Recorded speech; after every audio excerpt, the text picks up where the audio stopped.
Praise the sun and welcome back, everyone. We are here to go over a hotfix. We have an early June hotfix for Romestead, and I just wanted to cover it here. I saw this posted on Reddit. I didn't actually see it on the Twitter or the X, whatever you want to call it, account for Romestead, but I saw it here, so I thought I'd make a video about it, covering the changes we're seeing, because I think a lot of these are good changes, and it shows the devs kind of keeping pace with how the game's going and the feedback. So let's go over it. One by one here. So this is hotfix version 0.25.1_7. It's a mouthful. For the changelog, for our general changes, we have fixed an issue preventing some citizens and clay from spawning in starting area. I made a second map, like a small map that I've been messing around on, and I did notice that there was almost no clay around me on that one. I didn't have this issue in the first map I made, but I did notice it the second map, so I'm glad this got addressed. Citizens I hadn't noticed yet, but apparently some people were running into that issue. They couldn't find a citizen early, so that's good.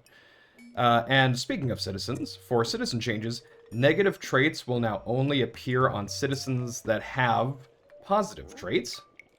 I think this is also good. A lot of the citizens I'm finding early right now are only having negative traits, and it makes me question, like, do I want to take these guys with me? Like, how bad are these negative traits, really?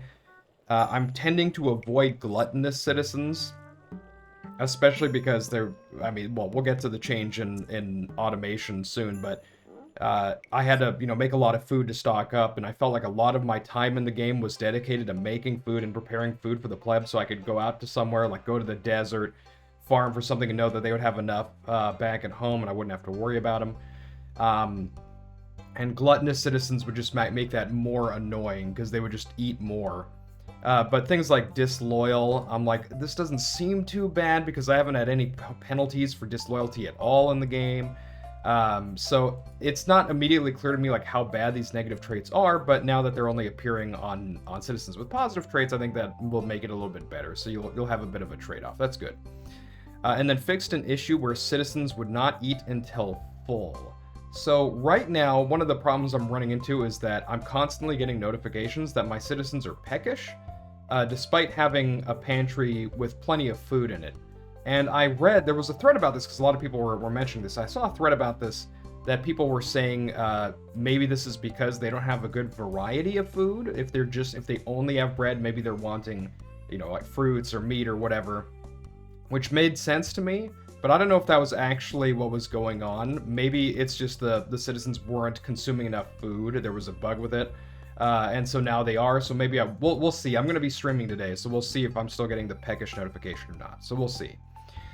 Buildings.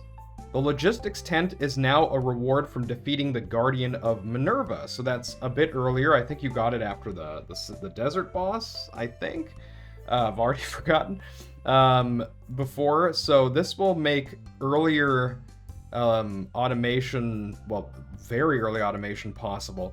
At first I read this and I actually wasn't sure if I like this or not, because I think there is something nice about, in the early game, struggling a little bit and doing a lot of stuff yourself, and then you get to this point where it's like, okay, I can't be doing this much, there has to be an automation. And the desert is kind of like a comfortable moment where you're like, okay, I've got a lot of buildings and plebs here, and now I get this automation, and it feels like a good time. It's kind of like in Stardew, where you probably didn't start out with sprinklers, and maybe the first or second time you played Stardew Valley, you planted too many crops, and you were spending like 4 or 5 hours in-game time just watering your crops and refilling your water pail. You know what I mean?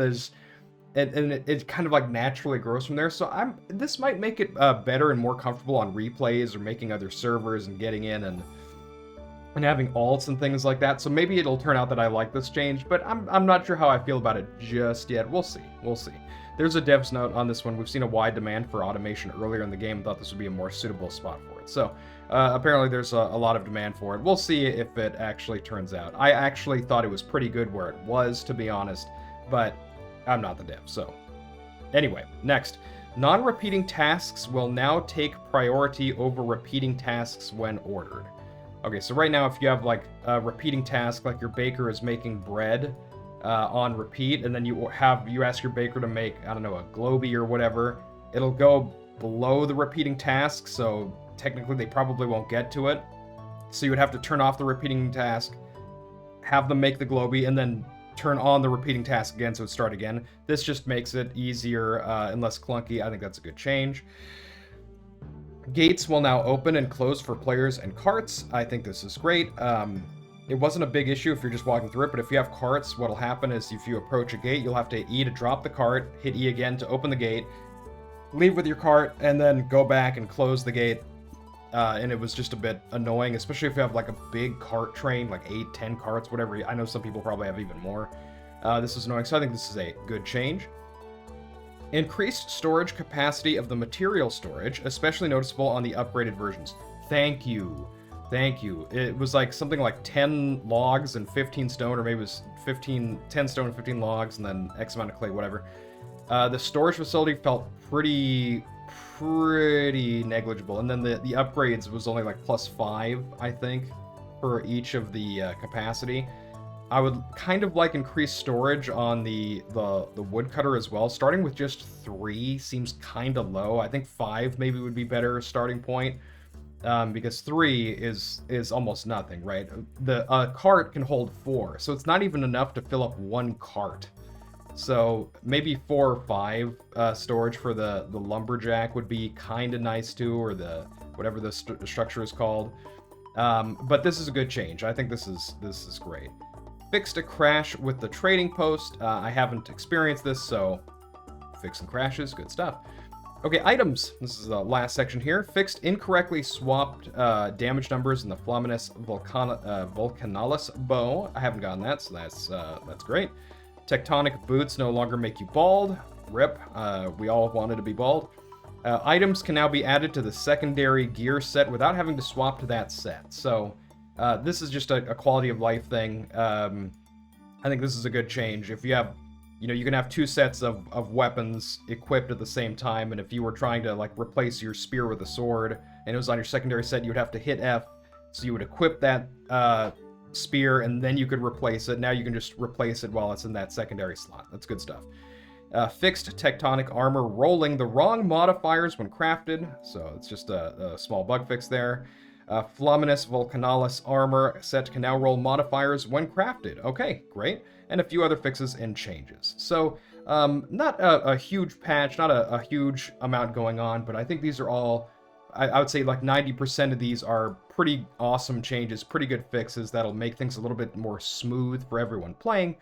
The only one I'm like kind of unsure about is the logistics tent being awarded so early.